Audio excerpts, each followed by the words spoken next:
Selamat pagi Bapak Ibu dan Saudara-saudara yang terkasih di dalam Tuhan Yesus Kristus. Selamat berjumpa kembali dalam Resapi GKJ Margo Yudan. Sebelum kita merenungkan firman Tuhan pada pagi hari ini, marilah kita berdoa terlebih dahulu. Selamat pagi Tuhan, terima kasih untuk semua berkat yang sudah Tuhan berikan kepada kami. Dan pagi hari ini kami akan merenungkan firman-Mu Tuhan. Bersabdalah, kami siap untuk mendengarkannya. Amin. Firman Tuhan pada pagi hari ini diambilkan dari Keluaran 15 ayat 26 yang demikian firman Tuhan.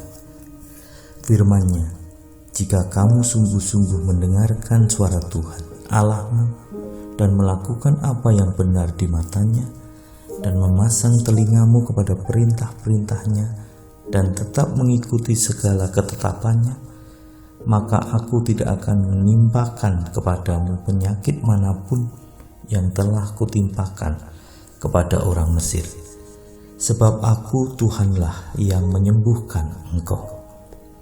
Bapak, Ibu, dan saudara-saudara yang terkasih di dalam Tuhan Yesus Kristus, untuk pertama kalinya Tuhan memperkenalkan dirinya kepada bangsa Israel sebagai Tuhan yang menyembuhkan. Hal ini terjadi ketika bangsa Israel sampai di Mara setelah selama 3 hari berjalan di padang gurun tanpa memperoleh air untuk diminum. Dan ketika sampai di Mara, sangat senanglah mereka karena menemukan sumber air. Akan tetapi air itu tidak dapat diminum karena pahit rasanya. Sehingga mereka bersungut-sungut kepada Musa dan berseru-seru kepada Tuhan. Dan disinilah firman Tuhan itu muncul. Tuhan berfirman dan menyatakan dirinya sebagai Tuhan yang menyembuhkan. Mari kita cermati di ayat ini bahwa tidak ada di antara bangsa Israel yang sakit secara fisik. Hanya masalah air yang pahit rasanya. Tetapi kenapa Tuhan menyatakan dirinya sebagai Tuhan yang menyembuhkan kepada mereka? Bapak, Ibu, dan saudara-saudara yang terkasih di dalam Tuhan Yesus Kristus, Tuhan hendak menyatakan kepada mereka agar mereka tidak perlu takut, tidak perlu khawatir pada situasi apapun juga, sebab Tuhan adalah Tuhan yang menyembuhkan. Makna menyembuhkan sangat luas sekali. Artinya bahwa Tuhan sanggup mengubahkan keadaan yang tidak baik menjadi baik, yang buruk menjadi baik, yang sakit Tuhan sehatkan, yang pahit menjadi manis, duka cita menjadi sukacita karena kemurahan dan kuasa Tuhan. Hal yang perlu diperhatikan oleh bangsa Israel dengan sungguh-sungguh adalah sikap dan respon mereka di saat situasi yang nampaknya tidak baik. Maka dari itu, ayat ini peringatan dari Tuhan kepada mereka agar tetap setia dan taat pada Tuhan. Ayat-ayat di dalam perikop ini menunjukkan tentang apa yang dilakukan oleh Tuhan di Mara, di mana Tuhan menyuruh Musa untuk melemparkan sepotong kayu ke sumber air, sehingga air itu menjadi manis adanya. Air yang pahit diubahkan oleh Tuhan menjadi manis. Bapak, Ibu, dan saudara-saudara yang terkasih di dalam Tuhan Yesus Kristus, adalah sangat mudah bagi Tuhan untuk memulihkan keadaan kita menjadi baik. Tuhan adalah penyembuh. Tuhan adalah pemulih hidup kita.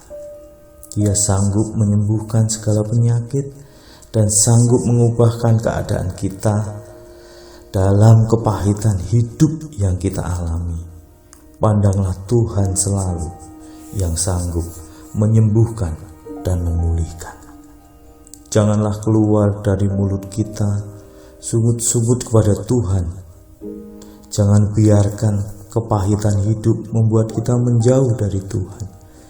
Janganlah kepahitan hidup membuat hati kita menjadi pahit. Dalam Tuhan selalu ada pertolongan.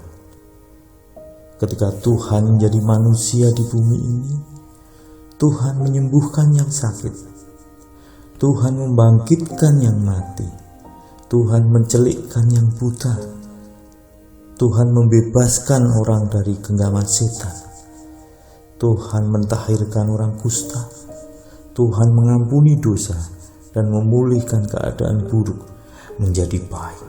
Bapak, Ibu, dan saudara-saudara yang terkasih di dalam Tuhan Yesus Kristus, kisah dalam ayat ini menunjukkan kepada kita dan mengajarkan kepada kita bahwa perjalanan bangsa Israel tidak berhenti di Mara saja, akan tetapi dituntun oleh Tuhan menuju Elim, di mana di situ ada 12 mata air dan 70 pohon kurma.